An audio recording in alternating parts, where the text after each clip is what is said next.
As architects and designers, just like every other person out there, we are forced inside our house during this pandemic. But that does not mean we cannot fight and help. What I am here is to tell you 3 ways in which architects and designers are helping fight this global pandemic. The first of the 3 is converting buildings to hospitals. One of the biggest concerns in our cities is the lack of infrastructure.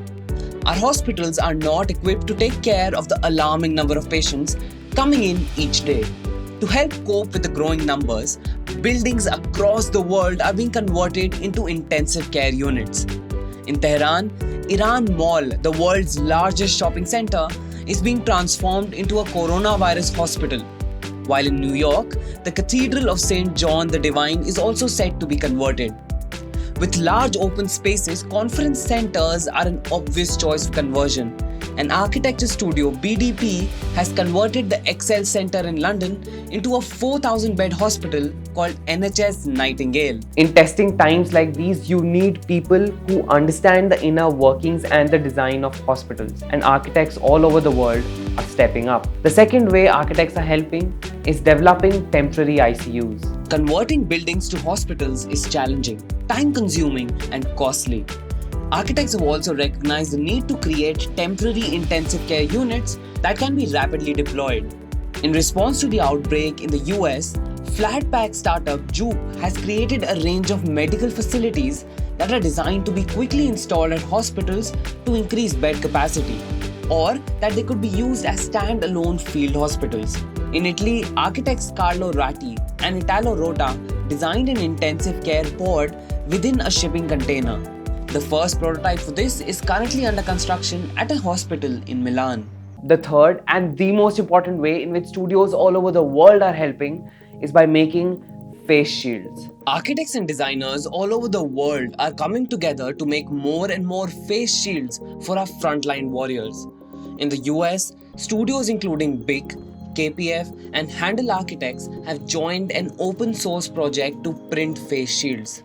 While in Spain, 3D printing brand Nagami Design has switched its machines from making furniture to shields. But this is not a story just from other countries. Studios in India are helping as well. To get more insight on this, I talked to architect Badrinath Kaleru, the chief architect of Studio Ardent. Like world over, there have been the first thing started as world over. There have been quite a lot of people from the designer community who started developing face shield, seeing the shortage of it, and the whole idea was to develop something that could be locally available in a situation where everything is locked down and there is no imports at all possible. Alright, so what exactly is the process of creating the face shield? Yes, like 3D printing is one of the popular method because 3D printing gives you facility to develop small products with a certain kind of ease. So there have been major companies across the world who have helped us with open source files all over the internet, and we could get to those particular files and they're available for everybody to download it and just print it out.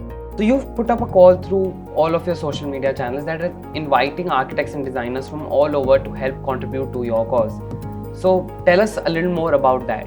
So then we started doing it. Yes, the challenge of 3D printers, it's a very slow process. So the question is about the time, the race against time is the primary concern. So primarily via the social media platform, we were trying to reach out to people who could develop a similar initiative in their respective towns and cities. Like we have got a lot of responses from people down south, from Bangalore, Chennai, where they have developed the molds and everything. So we were trying to help them, and so that it's more important is that at this point of time, everybody does their part of it and they do it whatever all they could. If you're an individual like me and do not have access to any of these technologies, the best thing we can do is help spread the message. We can get this message across to as many studios, as many designers as we can, and together we can help our frontline warriors in this time of need. I'm trying to do my part. Let's help fight this pandemic and spread this message.